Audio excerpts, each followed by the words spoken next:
بسم الله الرحمن الرحيم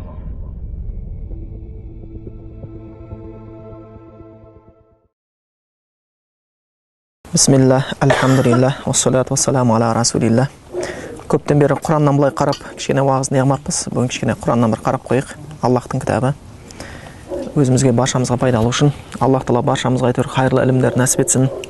Сол ілімге лайықты амал нәсіп етсін, ол амалды ықыласпен орындау нәсіп етсін. Ертең алған ілімдеріміз, жасап жатқан амалдарымыз қияметтің күнінде бізді қуантатындай. Және Аллах Тағала біздерді сол насихат деп, өсек, өтірік, жаңағындай ғайбаттарға айтып кетуден, сөйтіп алданудан сақтасын. Аллах Тағала мына дүниенің қызыл жасылына арбалудан сақтасын.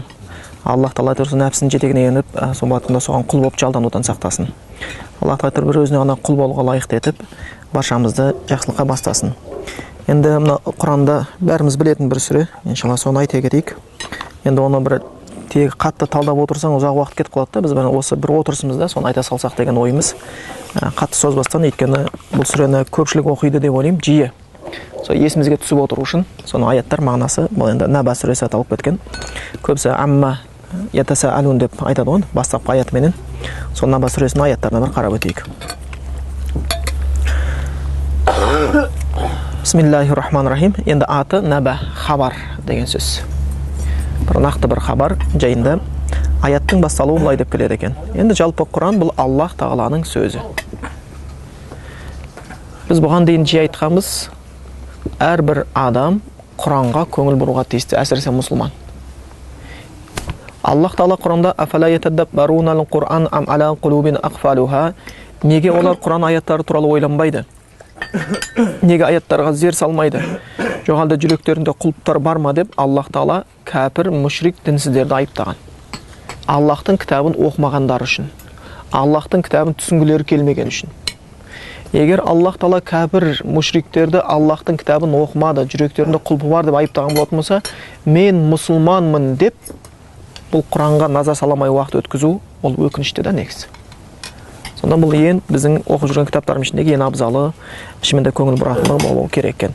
Тегі сондай бастан аяқ зырылдатып оқып кете алмасақ та, бір аяттарға көңіл бұрып, ойланып отыратын болсақ, ол міндетті түрде адамзат баласына пайдасын береді. Ғалымдар айтқан, ман афамали китабилля фахуа асдақ назар не дүния. Кім Аллахтың кітабын көбірек түсінген сайын, оның дүние туралы көзқарасы дәлірек бола бастайды екен дейді. Ал оған дейін Құран жайында толық түсінік қалыптаспайынша адам өзінің ойымен, өзінің өрісіменен өмірге қарайды да болды. Сонымен өлшейді өмірдің бәрін. Марғын бір соқыр жігіт болған, өмірі көрмеген, көзі бір уақытта отырған кезде бір сағатқа көзі көріп кетті да. Бір сағатқа көзі көрген кезде ол мынандай әлемді көрмеген ғой, таң қалып қап. Сөйтсе көзі көрген кезде көз алдында қораз жем шоқып жеп жатқан екен да, қораз жайылып жүрген екен. Таң қалып, мынау не, бұл қораз. Мынау не, бұл қораз деп. Мынау қораз ба? Я деп, соның бір-ақ сағатты қайтып жалып қапты көз соның. Бүкіл бір сағатты қоразың басына қараумен өткен екен да. Сен көз жалып қапты. Оны енді бүкіл өлшем бірлігі солақта, басқа ештеңе өлмейді ғой. Кейін көз соқыр боққан кезде біреулер әңгімелесіп отырып дастархан басайтын болса, "О, пәленшенің қызы бой жетіп қапты, өте әдемі" десе, "Қоразын басымен салыстырғанда қандай" деп айтады дейді. "О, бүгін деген күн тамаша болып тұрса, қоразын басымен салыстырғанда қандай" деп айтады дейді. Оның бүкіл өлшем бірлігі сол. Көп адамдардың дінге келе алмау себептері, көп адамдардың дін туралы қате ұғымға түсу себептері, олардың өлшем бірліктері қоразын басы сияқты да болды. Өмірді оққан бір кітабы бар, "Война и мир" деген сияқты. Өмірді оққан тағы бір өлеңі бар деген сияқты. Өмірді оққан бір оқыған оқуы бар деген сияқты, бір 5 жылдық болды. Бірақ Құранға қарап отқан ешкім жоқ. Ал Құран адамның ой өрісін өте кеңге алып кетеді. Өте кең алып кетеді да, дәл көз қарастарды айтуға мүмкіндік береді екен. Сол үшін Аллах Тағала Құранда айтады: "Хуаллази юназзилу ала абдихи аятин баййинатин лiyukhrijak миназ зулумати илан нур" дейді. Аллах Тағала өзінің құлы Мұхаммедке бұл аяттарды түсірді дейді. Не үшін түсірді? Liyukhrijakum миназ зулумати илан нур. Сендердің бәріңді бүкіл қараңғылық атаудан, күнәнің қараңғылығы, надандың қараңғылығы, адасудың қараңғылығы, соның қараңғылығынан илан нур, жарыққа, нұрға шығару үшін дейді. Ва инналлаху бикум ларауфур рахим. Расында Аллах Тағала сендерге өте мейірімді дейді. Яғни Құранның түсуі Аллахтың мейірімінің келуі. Құранға ұмтылған адам Аллахтың мейіріміне ұмтылған адам. Құранға ұмтылмаған адам мейірімге ұмтылмаған адам. Яғни ол шынымен де өмірде көптеген нәрсеге жете алмай кетеді. Ең сонда өкінеді. Аби Хурайра айтқан сияқты, "Ма мин маййитин ямуту илля надаматта". Қандай бір адам өлмесін, өлген кезде міндетті түрде өкінеді дейді. Өкінбейтін адам жоқ дейді. Жақсы болса, неге жақсылықты көбірек істемедім деп өкінеді, жаман болса, неге жаман тастамадым деп өкінеді да. Мына өмір болғаннан кейін, бұл өмірдің қызылы бар, жасылы бар. Кәдімгідей сол өмір алдайды кәдімгідей. Фала тағурраннакум хаятуд дуnya дейді, дүние тіршілік алдамасын дейді да. Кәдімгідей алдайды. Мына өмірдің өтіп жатқан басқаны, біреудің көлігін мінген, үйдің анау мынау тамақ, тәтті тамақ, киім, жолдастар басқа, қолпаштау деген сияқты осының бәрі бір алдайтын күші бар. Алла айтады, дүние алдап қоймасын дейді. Вала яғурраннакум биллахил ғарур, шайтан алдап қоймасын дейді. Шайтан да алдайды. Енді осы жерде енді бұл сүреден жаңағы басталуы былай деп келеді. Амма ятасаалун. Олар бір-бірінен не жайында сұрасып жатыр дейді. Адамдар дауласып жатыр екен да. Анин набаил азим. Олар ұлы бір оқиға жайында сұрасып жатыр дейді. Аллади хум фихи мухталифун. Олар ол оқиға жайында өзара таласқа түскен, дауға түскен дейді. Енді бұл жердегі үлкен оқиға деп ғалымдар түрлі түсіндірме береді. Бір ғалымдардың түсіндірмесінде ол пайғамбарымыздың келуі дейді. Пайғамбар келгеннен кейін адамдар арасында дау болды дейді. Ол пайғамбар ма, пайғамбар емес пе? Осындай бір дау болды. Енді біреулердің дауы бұл қияметтің күні. Өлгеннен кейін қайтып тіріледі дейді, біреу жәннатқа кіреді дейді, біреу дозаққа түседі дейді. Бұл қаншалықты шын екен, бұл жай сөздер емес пе екен деген сияқты осындай даулары осын айтады. Енді біреу айтады, ол дау Құран жайында дейді. Бұл Алладан келіп па, болмаса Алладан келген болса неге өзгертілмейді деген сияқты өзінің қалауына қарай кітапты өзгерткісі келеді да. Өзінің қалауына қарай. Жалпы мұсылман болудың абзал себептерінің біреусі біз Құдайға Құдай қалағандай құлшылық жасағанымыз үшін сауап аламыз да. Ал адам Құдайға өзі қалағандай құлшылық істеймін деген кезде еш уақытта сауап алмайды. Өзі қалағандай Құдай құлшылық істегендердің бәрі діннен алыста негізі. Өзінше бірдеңе істей салады. Оған 5 уақыт намаз оққаннан гөрі 5 қойды сойып тастап, бір молдан шығарып аумен Аллаху акбар деп құтыла салған оңай сияқты да. Енді өзінің істей қалағандай істегісі келеді. Болды. Ал сен мұсылман боласың. Мұсылман деген сөздің аудармасы не? Мұсылман деген сөз бой ұсынған адам. Кімге? Құдайға. Сен қай кезде Құдайдың айтқан істе деген кезде істесең, тыйыл деген кезде тыйылсаң, сен мұсылмансың, бой ұсындың. Аллах Тағала арақ ішпе деді. Болды, бас тартып ішпеймін дедің, сен мұсылмансың. Аллах Тағала намаз оқы деді, сен оқыдың, сен мұсылмансың. Енді көреміз деген кезде, әлі сен бой ұсынған жоқсың. Кем болып тұр. Яғни бір нәрсе ұстап тұр сені. Өйткені бұл түбірі не? Мұсылман сөзінің түбірі бой ұсыну деген сөз береді екен. Енді мына жерде адамдар дауласып жатыр дейді. Ақырет жайында, пайғамбар жайында, Құран жайында дауласып жатыр дейді. Мына өмірде адамдар негізі түрлі топқа бөлінеді ғой, мысалға. Ұлтқа байланысты қазақ, орыс, татар, тәжік, өзбек деген сияқты бөлінеміз. Болмаса жерге байланысты қазақстандық, америкалық, россиялық деген сияқты жерге байланысты бөлінеміз. Болмаса саясатқа байланысты өкімет, оппозиция деп бөлінеміз.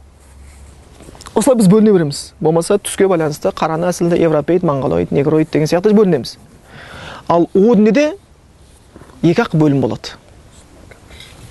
Не мұсылмансың, не кәпірсің. Бұл басқа топ деген нәрсе жоқ. Хадани хасмани тасаму фи раббихим дейді.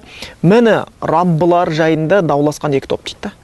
Біздің о дүниедегі мәселеміз саяси көзқарастарымыз жақсартпайды. Біздің о дүниедегі мәселеміз ұлттық мүддеміз жақсартпайды. Қазақтың бәрі жәннатқа кіреді, орыстың бәрі дозаққа кіреді деген қағида жоқ негізі. Болмаса біздің жәннатқа жақын болуымызды жер шешпейді. Меккеде жүріп дозаққа түсетіндер болады, Қазақстан жүріп жәннатқа кіретіндер болады. Жер шешпейді.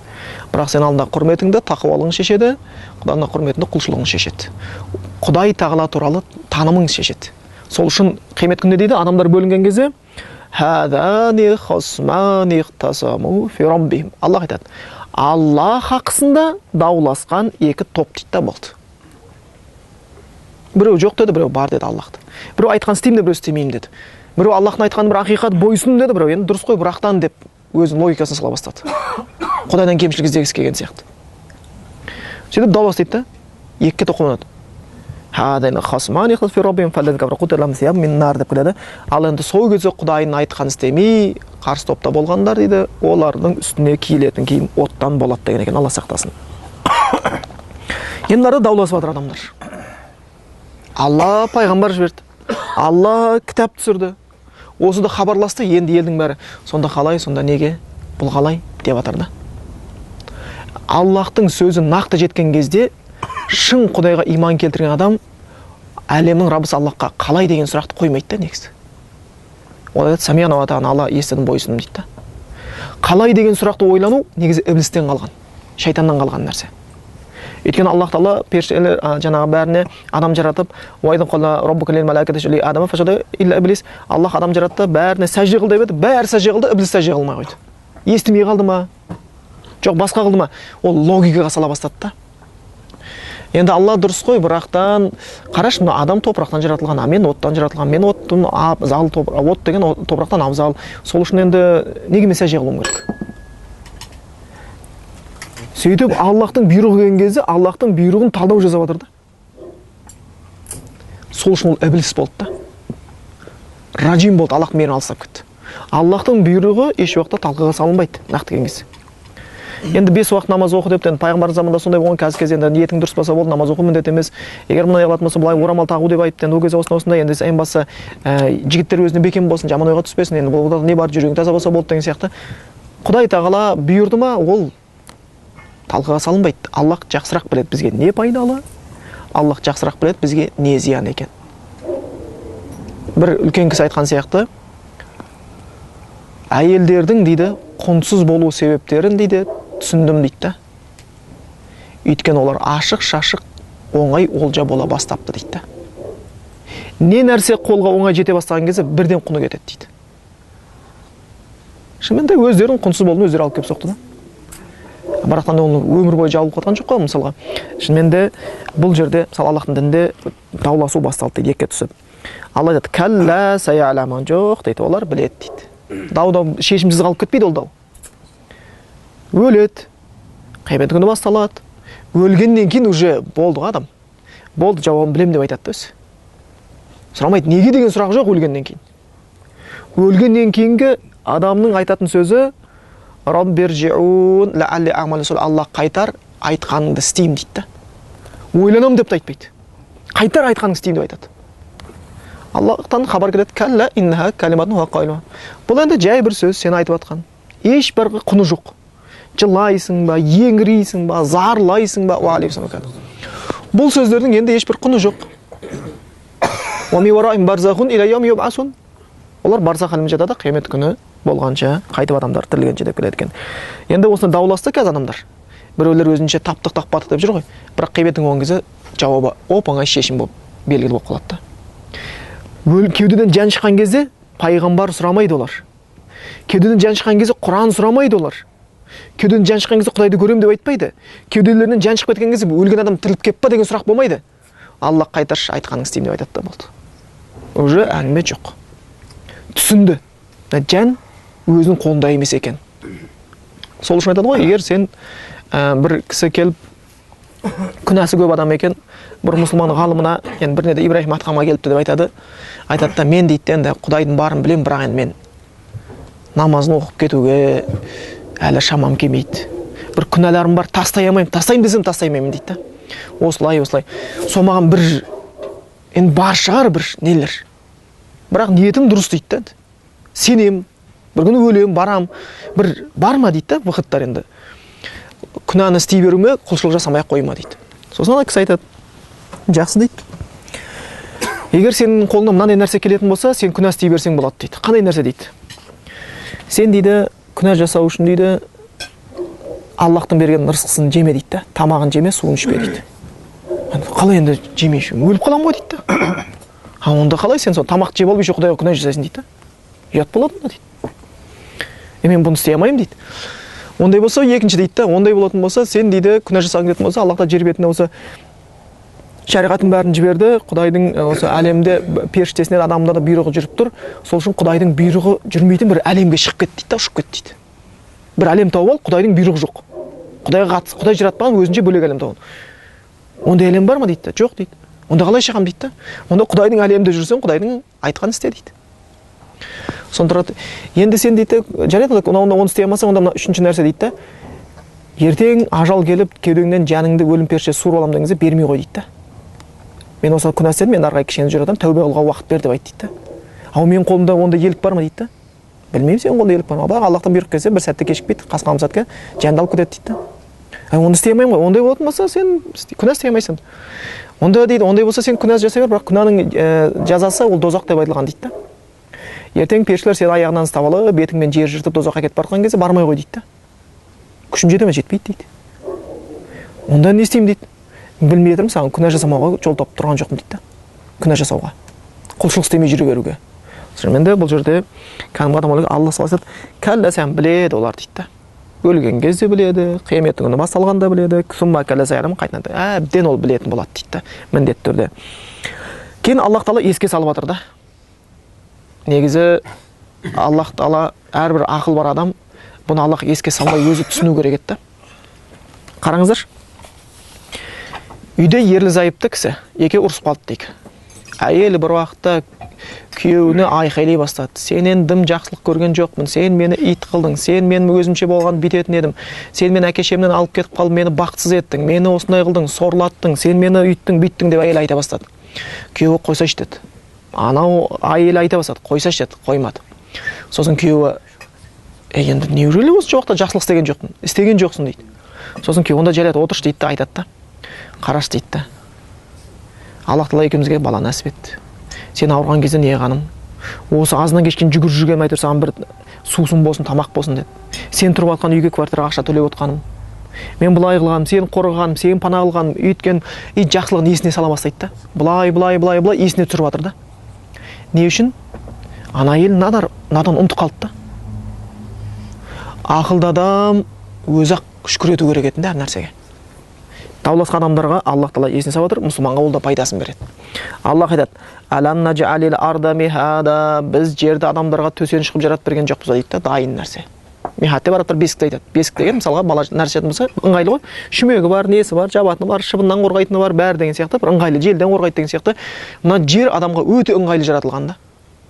Бізге жер бетінде ең қатты керек нәрсе оттегі ешкім сатып отырған жоқ. Давай бір адам шыға тұрыңдар, бізге кислород жетпей қалады деп айтпайсыңдар. Мына адам дәу көп жұтып қояды мына адам. Деген сияқты. Ондай нәрсе жоқ та, Аллах Тағала бізге ең керек нәрсені молынан беріп қойды жер бетін айналдырып. Бірақ сәл көтерілсек жоқ қой кислород.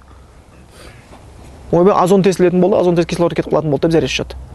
Жай бір нәрсемен, әшейін болмайтын нәрсемен қаптап сақтап тұрды сол кислород Аллах шаш. Кәдімгідей. Енді одан кейін оттегіден кейін бізге ең қатты керек болған нәрсе су. Су жер бетінде 70% су. Қарасаң, су өте мол. Аллах та соны беріп қойған. Бірақ басқа планеталарда су жоқ та. Марсқа барса су жоқ, Айға барса су жоқ. Барса су жоқ. Ғалымдар кетеді, жер бетіндегі тіршіліктің көзі су деп қояды да өздері. Ол су. Кейінде келтірген. Жерде қарасақ, одан кейін бізге керекті тағамдар әрқайсысы сол күйінде бар да.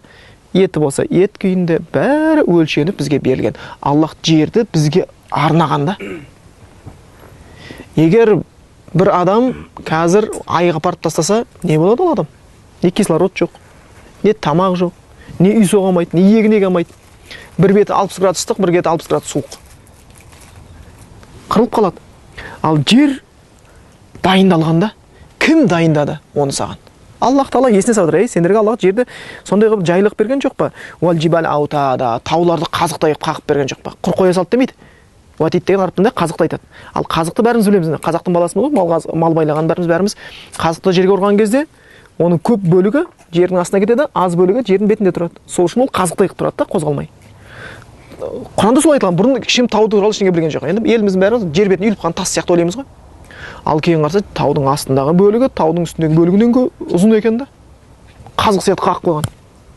Жердің бұлқылдап кетпей тұрғаны, ыңғайлы болуы, бәр жағынан ыңғайлы, сол таудың қызметі өте көп екен да.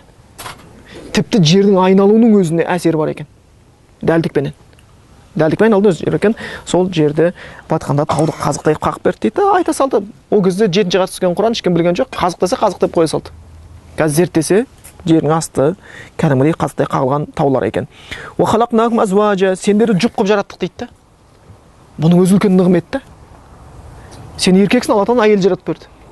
Жұп қылып жаратып қойғанда, бұқаға сиыр деген сияқты. Әрқайсының өзінің несі бар да. Жұп қылып жаратып қойған Аллах Тағала, бұның өзі нығмет та. Өңшең еркек болса, Құдай біледі, не біле болады. Өңшең әйел болса, не болады.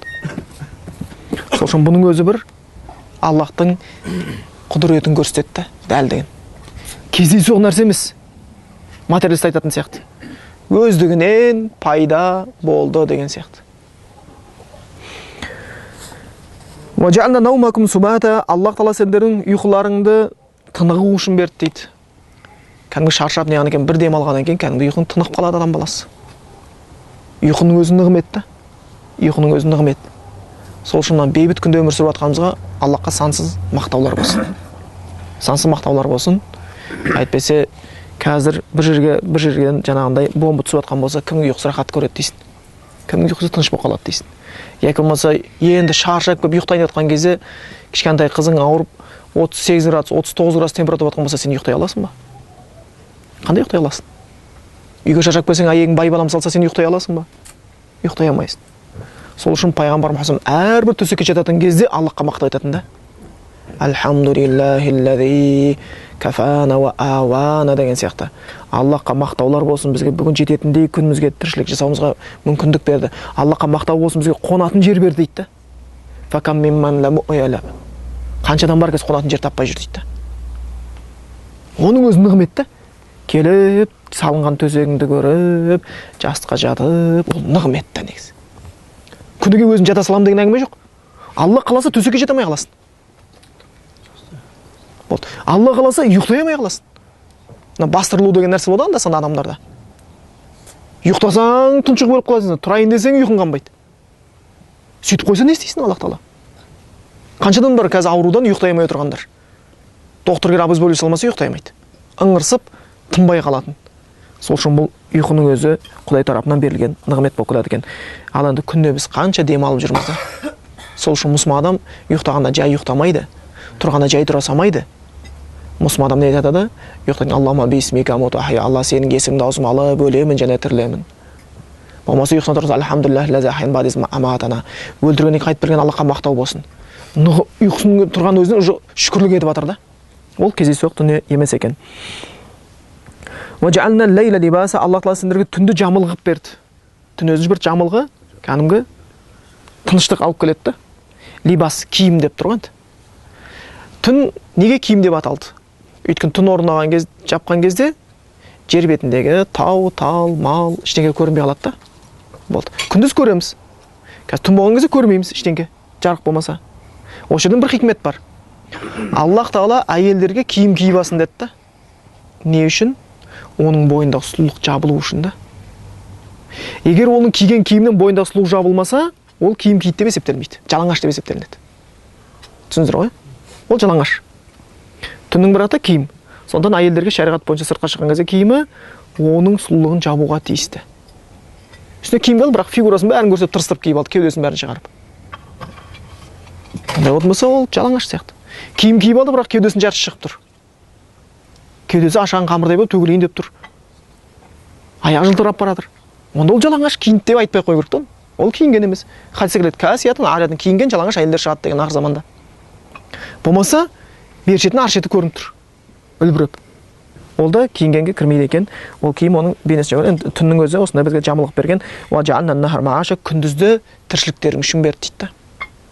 Тіршіліктің көбісі өзі күндіз болғаны жақсы болады екен, түнде тыныққан жақсы. Ва банайна фауқакум саб'ан шидада, төбелеріңнен дейді 7 мықты аспанды қойып берді дейді.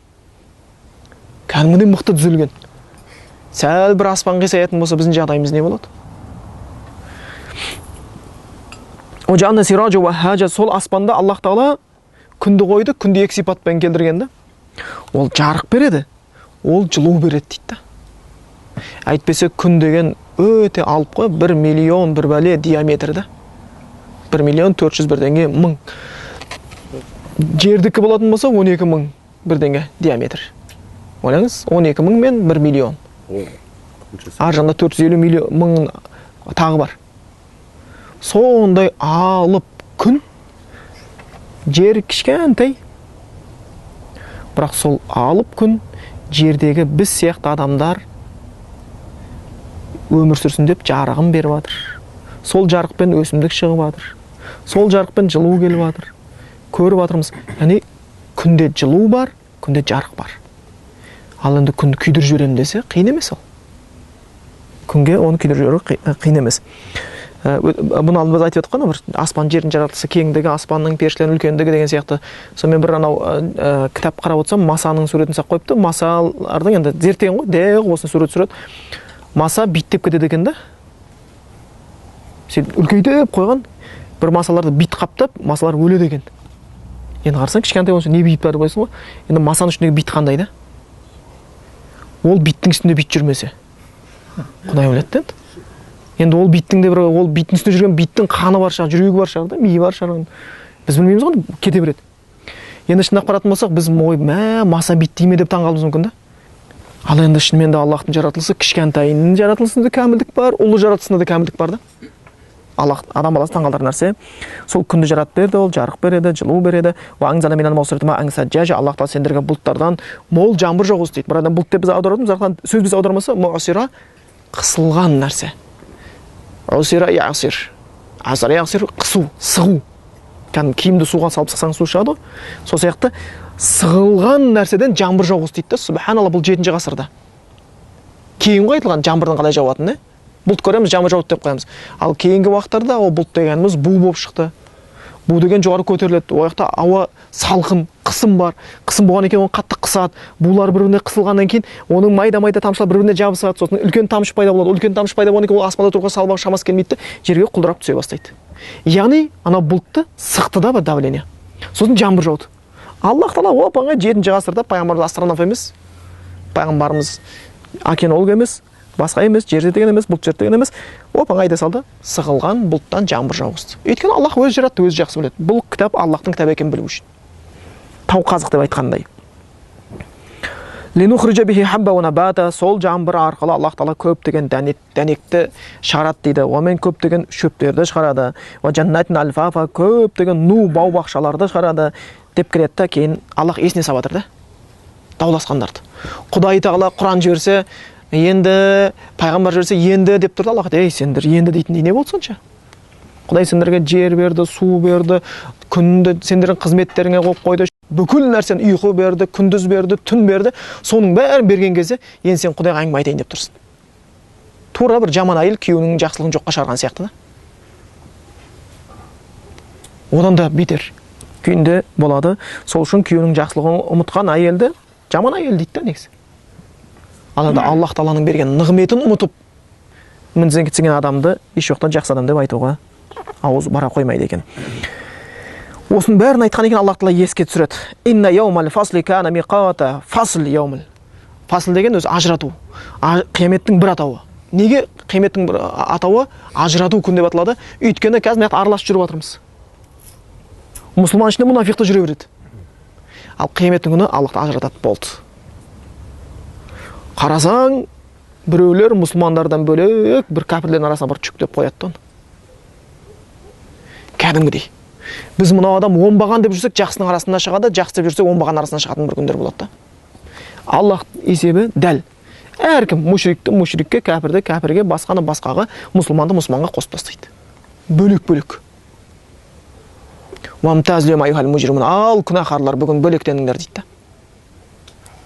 Ол күйінде атқанда ол күн оңай болмайды. Сол күні дейді, ол уақыты көрсетілген, ол міндетті түрде болады дейді. Яума юнфаға фис сури фататуна афуажа, ол күні сүр үрленеді. Сүр деген үлкен Исраил періштелері дейтін нәрсе, мүйізге ұқсаған нәрсе, оны үрленген кезде бүкіл адамзат баласы топ-топ болып келеді дейді. Сүр үрленудің енді кейбір ғалымдар екіге, кейбір ғалымдар үшке бөледі.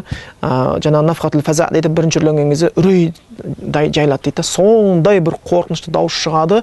Жер бетінде, көкте үрейленбеген періште мен адам, жан-жануар ештеңе қалмайды да. Ол күнді не деп айтады? Ол күні буаз бойындағы баласын тастап, емізген кеудесіндегі баласын тастап кететін күнді. Адамдар мас сияқты көресің. Омахым бисукар, ол мас емес. Енді адам Алла шадид, ол күн өте, Аллахтың азабы өте қатты дейді да. Анадан естері шығып кетеді.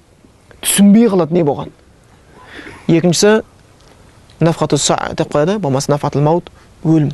Анау күшейген кезде бәрі өледі. Тірі ешкім қалмайды. Үшіншісі, ол үшіншісін айтып отыр. Ол үшінші рет үрленген кезде қайттан тірілтіледі. Сонау адам атадан бастап, адам атан өзінен бастап, соңғы жер бетінде өмір сүрген адамдардың бәрі тіріледі. Қалай? Топ-топ болып. Ва футихати самау факан абуаба. Аспандар ашылып, онда есіктер пайда болады. Өзгереді жаратылыстың бәрі. Үлкен-үлкен қақпалар пайда болады. Ва суйратил жибал факанат сараба. Ол күні сүрленгенде тау дейді, кәдімгідей сағым сияқты, бу сияқты қозғалып кетеді. Тау өзі алғаш басталған кезде шытынай бастайды. Қиямет күні күшейе бастаған кезде үгітіле бастайды. Ең қатты күшейген кезде кәдімгі шаң сияқты ұшады. Ойлаң, тауды шаңға айналдырып жіберген кейін не болды? Адам жағдайы қандай күйге түседі? Инна жаханнама канат мирсада. Жаханнам дейді, тозақтың бір аты. Жаханнам деген сөздің аудармасы түбі терең тозақ деген сөзді. Терең деген сайын азап қатты. Байда кинолар болушы еді ғой бір. Жаныңды жаханнамға жіберейін бе деп қояды да. Ол Құдай емес қой, жаханнамға жіберетін жан. Өлтірем деп жатқаны ғой енді. Яғни жаханнам сондай түбі терең. Қиын оны, Алла сақтасын. Анау терең айтпақ, кейбір шұңқырлар тозақтағы. Төбесінен таудың үлкендігіндей тас тастағанда түбіне жеткенше 40 жыл уақыт кетеді. Үлкен тау. Тастағанда 40 жыл уақыт кетеді түбіне жетем дегенше. Пайғамбарымыз кезде сахабалар бәрі отырған кезде бір дауыс шыққанда, өте дауыс бәрі түсінбей қалады. Бұл не дегенде? Пайғамбар естідіңдер ме? Естідік дейді. Бұл дейді, сонау Аллахтан тозақ жаратқан кезде сояқтан бір тас құлаған еді дейді, үлкен алып тас. Сол қазір жерге жетті дейді, ойлан қанша уақыт өткен. Соның дауысын естіртті сахабаларға. Аллах өзінің құдіретіменен. Енді ол жерге адам түстім деген сөз, шықтым деген нәрсе үміт үзіледі деген сөзді. Шығам дегеннен үміт үзіліп кетеді, Алла сақтасын ол жаханнамнан. Сол жаханнам біреулерді күтіп тұр дейді. Бұл қақпан дейді біреулер үшін. Біреу соған түсейін деп келе жатыр. Литтағина мааба, кімдер үшін ол? Шектен шыққандар үшін, күнәһарлар үшін, Аллахтың айтқан істемеген үшін, серік қосқандар үшін ол баратын жер. Лабитина фиха аққаба. Олар онда ұзақ мерзім. Хұқып деген бір несі 80 жылға татады дейді, бір ғасырда атсақ, ғасырлап жатады да, ұзақ. Мәңгі жататындар болады, ұзақ жататындар болады. Аллах Тағала дозақтың исін ескертпей ақ қойсын. Ла ядуқуна фиха бардан вала шараба. Олар онда жерде салқынды да табамайды, сусын да табамайды дейді. Күн сәл шілдені уақыт суы ысып кететін болатын болса, біз су іздеп кетеміз да, су қатты өтеді. Қазақта мақал бар, шілдеде су семіз деп қояды. Ал дозаққа түскен кезде олар бәр жер жанып жатыр да, ыстық. Дозақтан не бар, бәрі азап береді да. Жай тұрған зат жоқ дозақта. Топырағын бассаң, табаның күйеді. Желі бетіңді үйтеді. Тамағы шегіңді үзеді, ыстығы. Бүкілі қарып, күйдіріп, әкетіп баратыр да. Көлеңке жоқ. Тығылатын көлеңке жоқ. Не істерін білмейді. Шетін салқын су жоқ да. Өлейін сөйлемейді. Өлейін де сөйлей алмайды. Онында өле алмайды, тіріле алмайды. Дозақталардың арманы ең соңында не болады? Алла өлім берші, өлім берші, өлім берші деп армандайды да. Оларға айтады, өлім жоқ сендерге дейді. Өлім жоқ дейді, өле алмайды.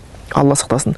Сонда онда не салқын су жоқ, не көлеңке жоқ. Илля хамиман ва ғассақа. Оларға берілетін нәрсе қайнаған су. Хамим деген өте қайнау шегіне жеткен. Тозақ жаратылған бер қайнап атқан су да. Қайнаған су ішкен кезде тақаттады, аммаахым шектері үзіліп кететін. Жаңағы суды алып келатқан кезде, олар сол суға, қайнаған суға ішкізуге алып келатқан кезде, ешвил вужух дейді, беттері кән табаға түскен ет құсап қуырыла бастайды екен да, суға жақындап келатқан кезде. Ана суға әлі ішкен жоқ. Мал құсатып айдалып келатқан кезде, ал сендер су сұрадыңдар ма, міне су деп.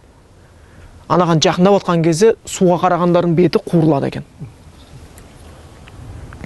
Уағассаңқа және қан ірін ішкізіледі.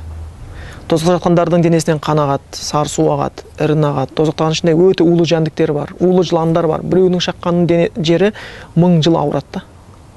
А ол жыландар төбеден жаңбыр сияқты жауады. Ол шаяндар төбеден жаңбыр сияқты жауады. Әрқасын жауып. Сосын олардың уыты сондай уытты, оның бәрі ірінмен, қанмен, бәрі жылға ағып бір жерге жиналады да үлкен бір нелер пайда болады. Алып көлікке ұқсаған нәрселер. Сонда ғассақ дейді да. Соны барып ішкізеді. Ол сасық, ол улы, ол кейбір жерде сондай мұздай ішкен кезде сындырады бүкіл денеңді. Соған барып оларды қайнаған су мен салқын суды қатар ішкізіп, оларды өте қиын жағдайға түседі екен.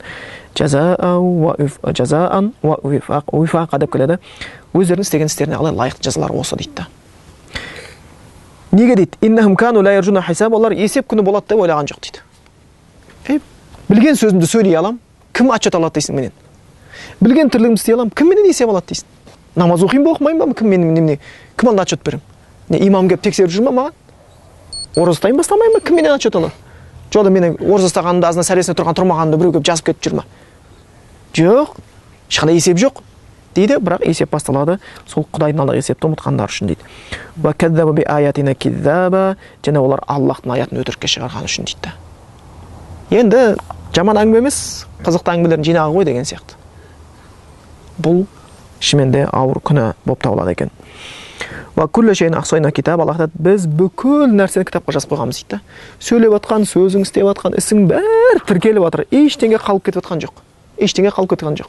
Еленбей қалған. Титтей, біреу жетімнің басын сипап өттің ба, алақанның астында қанша шаш қалғанын нені жазып қойған да. Бәрі есептелген. Аллахтың есебі өте күшті болып келеді екен. Кейін бір аят айтылады, 30-шы аяты, бұл Наба сүресінің. Осы аятты негізі көп ғалымдар өте қатты қорыққан оқыған кезде. Құрандағы ең қатты қорқынышты аят осы дейді. Дозақтағыларға берілетін азапты сипаттайтын аяттың ең қорқынышты осы дейді. Адам ақылымен өлшей алатын азап емес дейді. Фазуқу, оларға айтылады дозақтағыларға, ал енді осы азаптың бәрін көріңдер дейді. Фәлән назидакум илля азаба, бұл азап тоқтап тұрмайды, азаймайды, үдей береді екен, ұдай береді. Шегі жоқ, көтеріле береді. Қызуы да оттың, судың да ыстығы да, азап та көтеріле береді дейді. Енді ойлаңыздар, Алла сатан қабірге түскен адам, ол күнәһар болатын болса, оған қабірде жатқан кездегі берілген азабынан оның сондай шыңғырған дауысы шығады, ол дауысты адамдар мен жындар ести алмайды дейді. Егер ол дауысты адамдар мен жындар естісе не болады деген хадисте? Өледі деген. Жүректер жарылып өледі деген. Егер қабірде азап көрген адамның шыңғырған дауысынан адам мен жын жүрегі жарылып өлетін болса, ол қандай дауыс?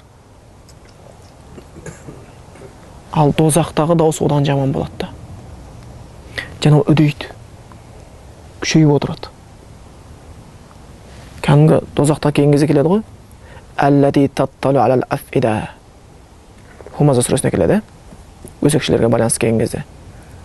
Сәбит бұнан үлкен тәпсірші ғалым болған, сол сүрені көпке дейін ақырынан оқи алмағанда, осы аятқа келген кезде жүректерге жететін от деген кезде жылап орнынан тұрып кете берді дейді. Өйткені бұл жай бір ертегі емес, бұл ақиқатта. Біреу соны көрейін деп тұр да. Біреу қайнаған шек түзетін суды ішейін деп тұр, бетін қуыратын. Біреу қанырын ішейін деп тұр. Біреу жаңағы дозаққа түсейін деп тұр, Алла сақтасын. Сонда ол жерде келеді, дозақтың оты бірінші адам жандырады, терісі жанып бітеді, терісі жанып біткеннен кейін етін жей бастайды, ет жеп бергеннен кейін сүйегін шатырлап сындырады, хотама деп аталады оны. Онан кейін ең соңында жүрегіне барады, жүрек жан шықпайды да. Теріс жанып кетсе, етке тығылады, етке тығылса сүйекке тығылады деген сияқты, ең соңында жүрекке тығылады, жүрек соғып тұрды, дым жоқ. Баста жоқ, қолда жоқ, сүйекте, қабырға дым қалмаған, ең соңында адамның құр жүрек қалған. Бірақ жан шықпағанда анау қойдың басындай қылып жүректі үйтеді от. Бүкіл жан соған тығылады. Қолының терісінің жанғанын, етінің жан күйгенін, сүйегінің шытырлағанын бәрін сезіп тұр, сол жүрек соғып жатыр да тарсылдатып. Ол жүрек соққанда қалай соғады ойлаңыздар, Алла біледі. Мына аборт жасатқан кезде қазір УЗИге шығарып жіберді ғой интернетке.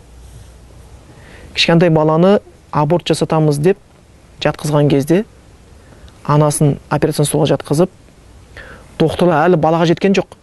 Темірлерін тыға бастаған кезде баланың қорыққан соң қашады екен, жүрегі минутына 200 рет соғып кетеді екен. Біздің жүрегіміз минутына 60 рет соғады. Жатырға тығылып, бала кәдімгідей суда аквариумда балық болады ғой, шошқан кезде безетінші. Жай қимылдайтын бала, бүйтіп саусағын еміп жатқан бала. Ана аспаптар, темірлер жақындап келе жатқан кезде, соратын пылесос жақындап келе жатқан кезде, аквариумда балық сияқты тыпырлайды екен да. Және аузы айқыры ашылады екен, бірақ дауыс шықпайды екен одан. Шыңғырып жатыр дейді оны. Медицина тілінде дауысы жоқ айқай деп қояды екен. Сондай шыңғырады екен, қашады екен ол бала. Сонда жүрегі минутына 200 рет соғады екен. Бұл дүниедегі дәрігердің берген азабынан баланың жүрегі 200 рет соғып кетті. Терісі жанып, еті жанып, сүйегі жанып кеткен жүрек қандай күйде екенін қараңыздар. Сілкініп тұр да күйгеннен. Ол от келіп жүрекке дейін жетеді дейді. Бірақ жүректі жандырып жібермейді олғыменен қайттан шегінеді.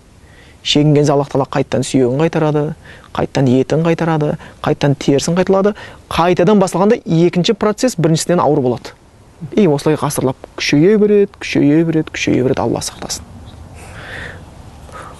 Тозақ азабының ең қатты сипаттайтын нәрсесі осы аят деп айтқан екен. Алла сақтасын бізді де, әке шешемізді де, бала шағамызды да. Алла үшін сүйген барша адамды тозақтың иісін ескертпесін, Алла сақтасын, мейірімменен, рахымменен. Иншалла біздер жәннатқа лайықты етсін, біздерге соққылшылық істеуге күш қуат берсін, иманымызды арттырсын, ықыласымызды күшейтсін, әрбір тозаққа алып баратын сөзден істен сақтасын, әрбір жәннатқа алып баратын сөзбен істемізге нәсіп етсін. Осыны айтқан екен, Алла артынша тақуаларды айтады. Құран деген өзі әл-мәсәни қайталанады да. Тозақ айтылса жәннат, жақсы айтылса жаман деген сияқты айтады. Ал енді жақсылар инналил муттақин мафазин, Құдайдың тақуа құлдары бар, Құдайдан қорыққандар. Тақуалар деген кім? Аллахтың істе дегенін істегендер, тыйыл дегеннен тыйылғандар.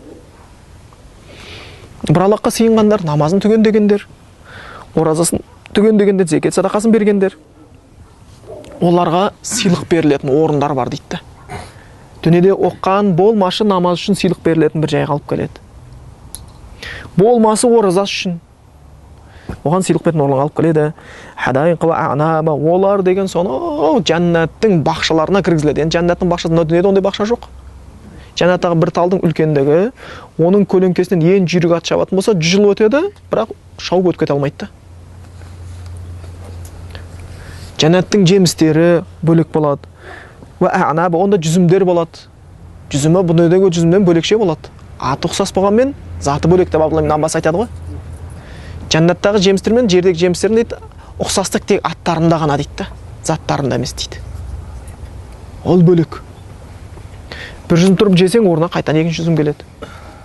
Сол күйінде болады. Ва каваиба атраба, онда оларға қордың қызар болады. Кеуделері құламаған, жастары тең деген сияқты. Ва кәсәң диханқа, оларға ішінде сусын толы ыдыстар беріледі. Кәдімгідей ыдыстың, жәннаттағы ыдыстар өзі бөлінеді. Кәсун, ибриқун деген сияқты осындай көп түрлері бар. Ла ясмауна фиха лагван ва ла киззаба, ол жәннатқа кірген адамдар ол жерде естімейді, бос сөзді естімейді, өтірікті дейді.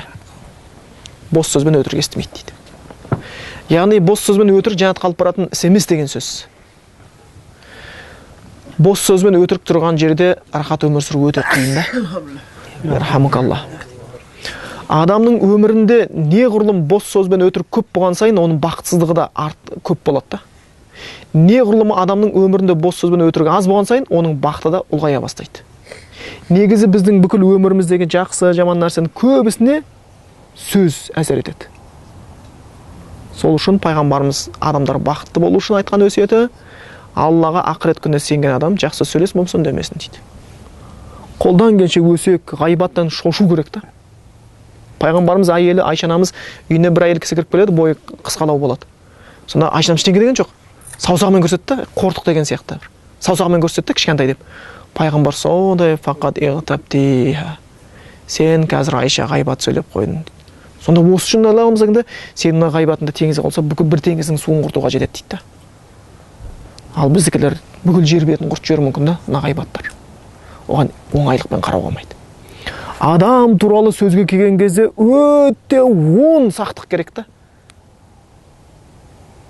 Жаман хабар жеткен кезде Құранда келеді, фатабайяну, анықтап ал дейді.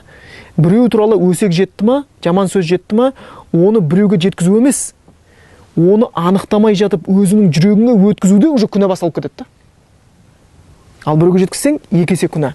Бірінші жүрегіңе соны сеніп өткізгенің үшін дәлелсіз, қабыл сұрамай жатып, дәлелін анықтамай жатып. Екінші біреуге жеткізген үшін екінші күнә жазылады. Сосын өтірік, ғайбат, өсек деген өте жаман нәрсе. Енді Құранда жаңа келген сияқты жүрегіне от жетеді деген аяттың өзінде өсекші, ғайбатшыларға сол азаптар айтылады, болмаса хадисте келеді, өсекші жәннатқа кірмейді дейді. Өсекшіге жәннат жоқ дейді, Алла сақтасын. Ғайбат ашадду мина зина, зинадан ауыр дейді. Зина аузу билля, шошқан етін жемей, басқа қылмай, бірақ бауырдың етін жеп жүру деген ол. Оның алдында бір адам зина жасаса, Алла сақтасын, оған ешкімді жолықтырмай қойсын. Зина істеп қойған болатын болса, Құдайдан кешірім сұрап, жасырынып, жалбарынып, тәубе қылып, тахаджудқа тұрып, намазын оқып сұраса, екінші рет қайталамаса, Құдай кешіреді. Ал біреуді ғайбаттап қойса, ғайбатталған адам кешірмейінше, анау кешірілмейді. Тахаджудқа тұрасың ба, жылайсың ба, жалбарынасың ба, не істесең осы. Аллах сенің кешірілуіңді адамға байлап тастайды. Сол үшін адам хақысында өте сақтық керек. Жәннаттың бір кереметтігі, онда бос сөз жоқ. Жәннаттың бір кереметтігі, онда өсек жоқ, өтірік жоқ, ғайбат жоқ. Мына өмірде неғұрлым өсек өтірік көбейеді, бал жеп отырып бақытсыз болып кетесің. Өсек көбейсе, бал жеп отырып бақытсыз болып кетесің. Сол үшін мен де адамның достарының ішінде жақын адамдарын өтіріктен, өсектен тосу керек, өзіміз жақсылыққа кеңелу үшін. Әйеліміз болар, басқа болар. Мына бір что-то ғайбат болып қалуы мүмкін. Мынау шекарадан өтіп кетуі мүмкін, сақтық қылайықшы. Тура соны жамандамасақ ештеңеміз кетпейді. Нақты дәлелін алайықшы. Көзбен көрейікші, қолмен ұстайықшы. Болмаса өзіне барып айтайықшы. Не қыламыз отырғанда? Дегендей. Бір бауырларымыз айтқанда, дастархан басында отырған кезде бір кісіні мұсылман жамандай бастады дейді. Сосын бәсе деп екіншісі қосылды. Үшіншісі, төртіншісі, мен де солай деп ойлап едім деп. Бәрі қосылып кетті дейді. Сонда бір жігіт ойланып қалды дейді. Оқып келген жігіт. Сосын сұрады, бауырлар деп айтты дейді. Жаңа сендер жамандап отқан жігіттерің деп айтты дейді. Намазхан ба? Намазхан. Соны былай өздерің сонда көзбен көрдіңдер ма? Жоқ, бізге айтып жатыр біреулер. Сонда екен. Жарайды. Онда сендер соны былай қалай енді ол бауырдың өзіне насихат қылдыңдар ма? Жоқ, насихат қылған жоқпыз. Оған звондауға бола ма? Болады. Егер сендер о бауырды көздермен көрмесеңдер, соны нәрсен.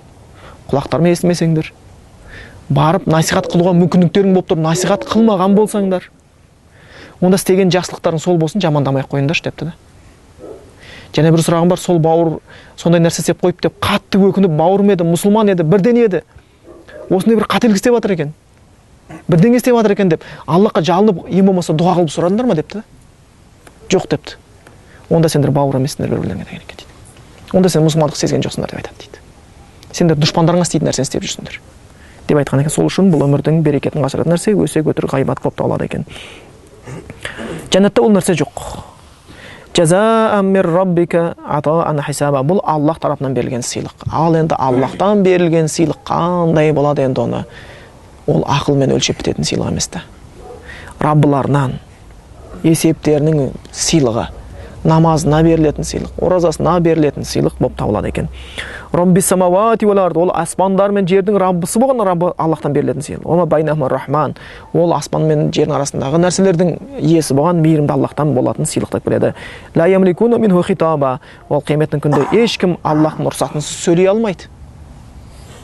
Яума якумур рух вал малаикату софа, ол күні Жабрил періште, бүкіл періштелер сап-сап болып тұрады. Есеп басылған кезде зәрелер ұшады. Ешбір күнә істемейтін періштелер зәре ұшып сапта тұрған болатын болса, адам баласын ойлану керек. Ла ятакалламуна илля ман азина рахману ва қала сава.